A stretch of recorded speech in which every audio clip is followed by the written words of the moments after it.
Truck drivers honoring one of their own. He's the glue to the company. He held everybody together.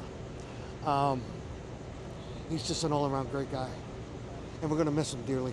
44-year-old Ralph Waltrus II with Max Tire Service was on the side of Route 222 in West Earl Township.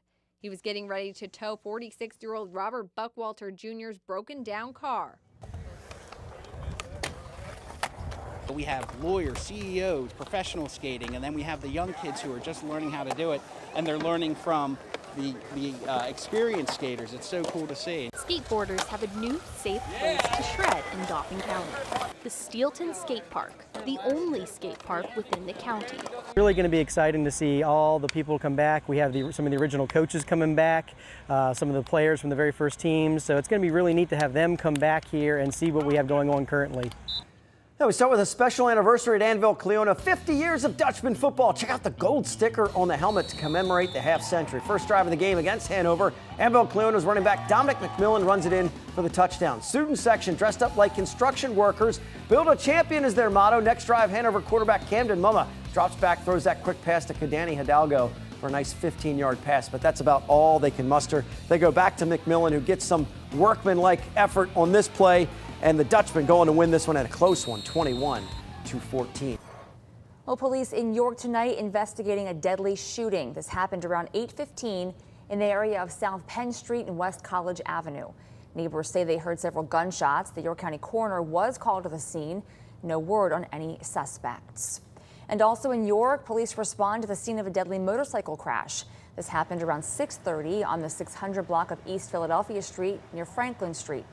Now, police say the motorcyclist hit a parked car and was taken to York Hospital, where that person later died from their injuries. The victim's name has not been released, and this crash remains under investigation. Now, in due fashion, the Revs celebrated today outside of Peoples Bank Park in York.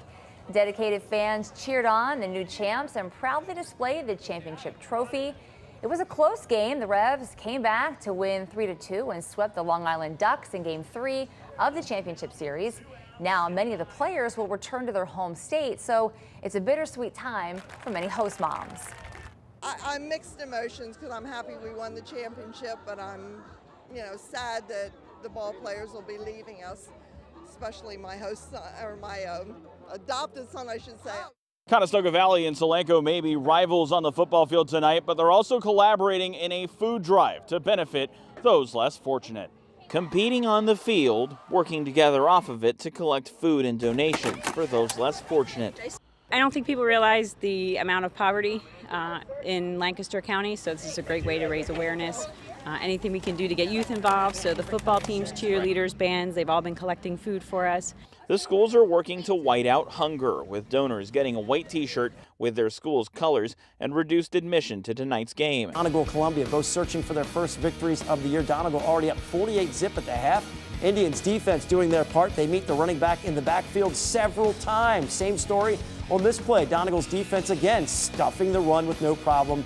The fans like what they see. Fourth quarter back to the offense. Jordan Minnick on the end around takes it all the way for the score. The Indians roll. Final score 61-8. And the event took off, bringing more riders than anyone could have imagined. It was a pretty big one. This was a pretty big one. There was a lot of support here from the community. It was amazing. Really, it was a Facebook thing. We seen it on Facebook, and me and my friends, we're big in the car community. We know a lot of people. This is what he would have won because he was big into cars and stuff.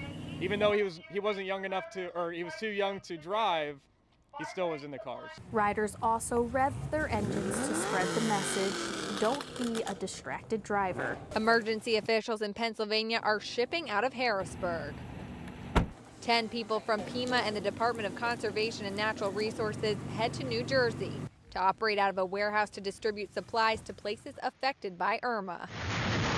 This one takes place at the home of the Crusaders, the Eagles. They like to run the ball. They like to run the ball inside. And they like to give it to Jake Palmer, who bounces off one tackle, springs him into the open field, covers all the yardage necessary for 6 points. McDevitt will answer through the air. Watch the quick pass out to the right side to Jayon Butts.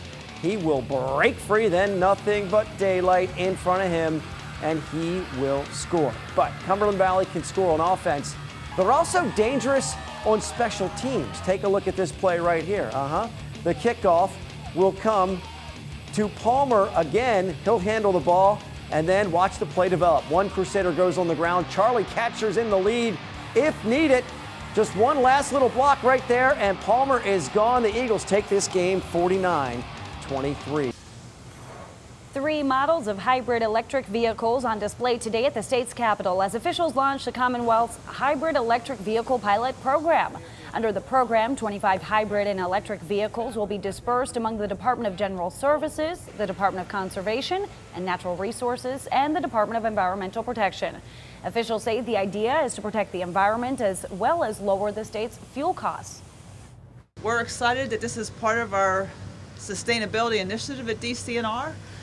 We see it as a pilot. We'd like to take it further and look at the vehicles across our system and how we can reduce our carbon footprint and save money.